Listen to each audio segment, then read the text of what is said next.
वेलाला मस्त ताजी ताजी हिरवीगार कारली भेटली. म्हटलं चला मस्तपैकी याला भरून करूया. म्हणून बघा ह्याला स्वच्छ धुवून घेतलं, मध्ये अशी चीर देऊन घेतली. कढईमध्ये पाणी घेतलेलं आहे, अर्धा चमचा मीठ टाकलेलं आहे, लिंबू पिळलेलं आहे. त्यामुळे कारलं कडू होत नाही आणि लहान मुलं असतील तरी ती नखरे करत नाहीत खाताना.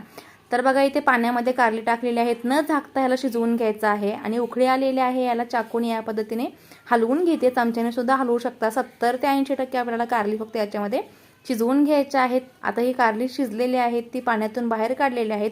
थोडा वेळ थंड पाण्यातून काढलेले आहेत आणि गार झाल्यानंतर छान ही पिळून घ्यायचे आहे. त्याच्यामधलं बी आहे ते काढून घ्यायचं आहे अलगदपणे, व्यवस्थित कारली गार झाल्यानंतर. आता आपण कारल्यात भरण्यासाठी मसाला तयार करणार आहोत. त्यासाठी मी शेंगदाणा, सुकं खोबरं, हळद, मीठ, लसूण, कोथिंबीर, जिरं, मोहरी आणि कांदा हे सगळं मस्त तेलावरती परतवून भाजून घेतलं होतं.